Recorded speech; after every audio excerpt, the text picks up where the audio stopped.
Yeah, that's the thing, because you know the Sly the cast in the Sly series are so unique. You know, I mean, like you know, the first one they're just introducing, getting used to the characters. The second one, they managed to make like a typical regular guy, main character guy, smart guy, and dumb guy feel like a much better way of telling stories, for example. Yes. And then you know, the third one had a lot more characters and all that stuff. Yep. So unfortunately, for us Sly fans, when the PlayStation 3 launched, and all we had was like the Easter eggs for from Infamous for the Sly collection and all that stuff, and then we had the Sly collection. Yeah.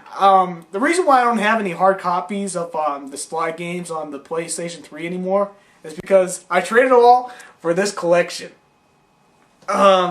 This game deserved to be like in the lasting nominations of the Platinum Platform Awards that I was doing in December. I don't know what to say.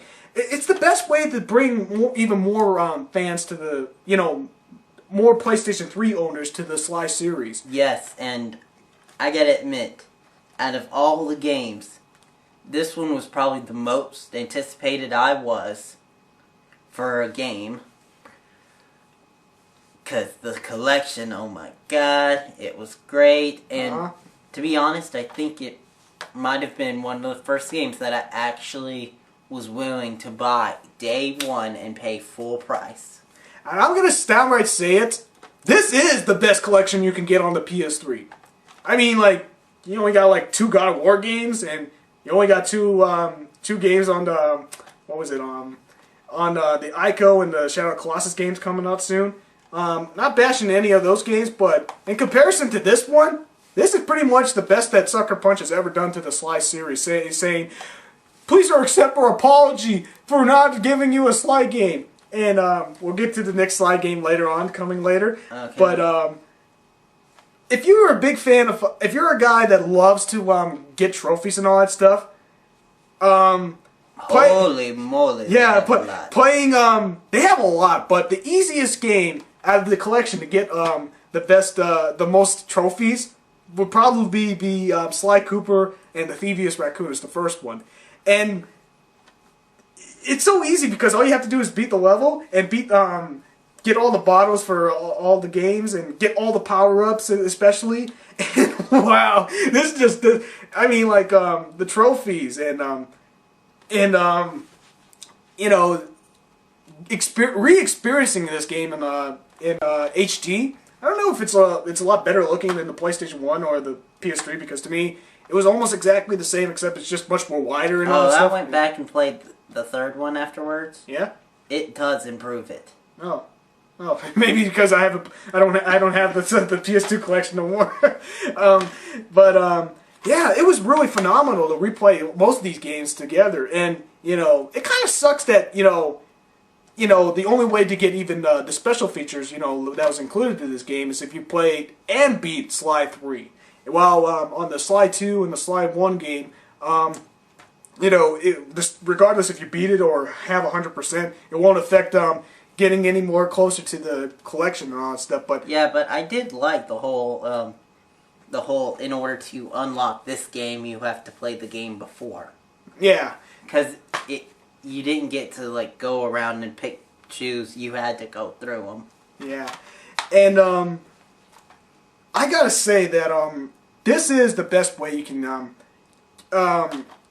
introduce more non-fans into the Sly series. Mm-hmm. And the one thing that really blew me away by storm as soon as I got this collection is this, once I finished this game, immediately they showed a special trailer.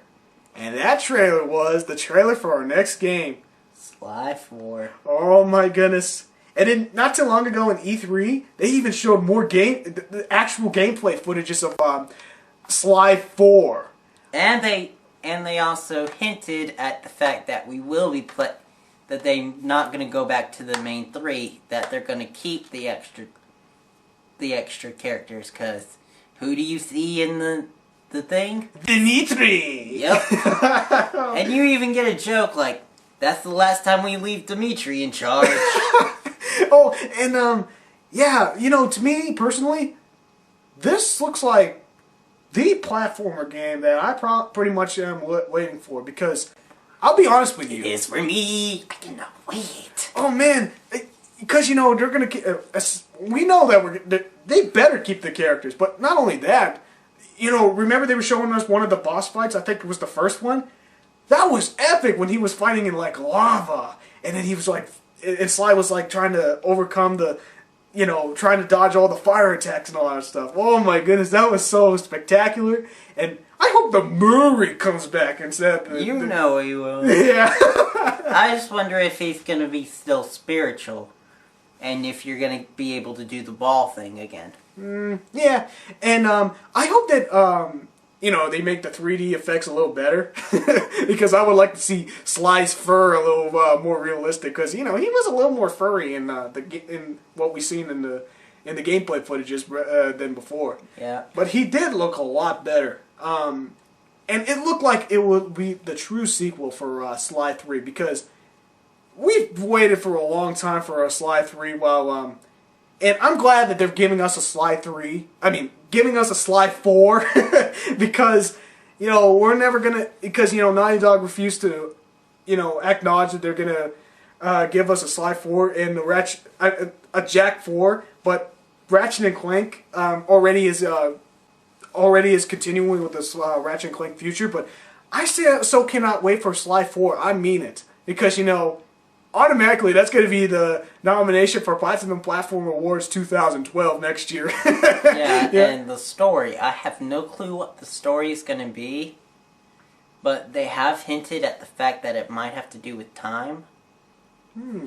Which would be really cool, because we didn't mention it, but in, the games, when you try to learn a new skill, you're learning it from a previous Cooper. You're learning it from someone in the Cooper game. Yes! So when you learn this, you actually go see who invented them, and he also goes back and shows you more people who weren't even teaching you skills, but you've got like a Western version. They all look like Sly, of course, but you got like Western, Egyptian. That would be pretty cool to see all those. Yeah, and I don't know what to say. Because, we don't know anything more about the Sly 4, but wow. Looks awesome. Yeah, it looks awesome. And I don't know, I'm anticipating to see that this is going to be in my top 10 PS3 games when, when the PlayStation 3 closes and all that stuff. But to me, personally, this is going to be the PS3 game that I've been looking for. I think that's the reason why I'm still keeping my PS3, even though there's like a lot of next-gen games that really doesn't appeal to me. And finally, we're going to see platformers to be, coming back without, Mario hogging up all the spotlight, like, for God's sake. But anyway, I'd like to thank you, Amelia, for coming to help me review the Sly Cooper trilogy and doing this review of Sly and Us. Anytime. It was fun. Yeah, and yes, Sly is my favorite character. Because his relationship with his friends is so great, and yet he still has, to be honest, he reminds me a little bit of Spider-Man. Even in the face of danger, he still manages to crack jokes. Yeah, and you guys already know who's my favorite character of the game. The Murray!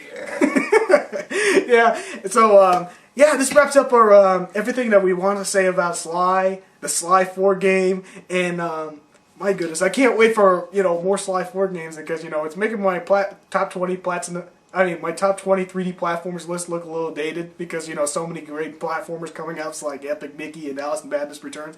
But anyway, oh man, I hope you enjoyed this review. And we're coming up with a new episode of the Bootshot Radio Podcast coming up soon. So, ladies and gentlemen, I'd like to say thank you very much for watching. We hope that we did you a good favor for allowing us to review the Sly trilogy, and do our very best to show you how much we appreciate Sly, even though he likes it more than I do.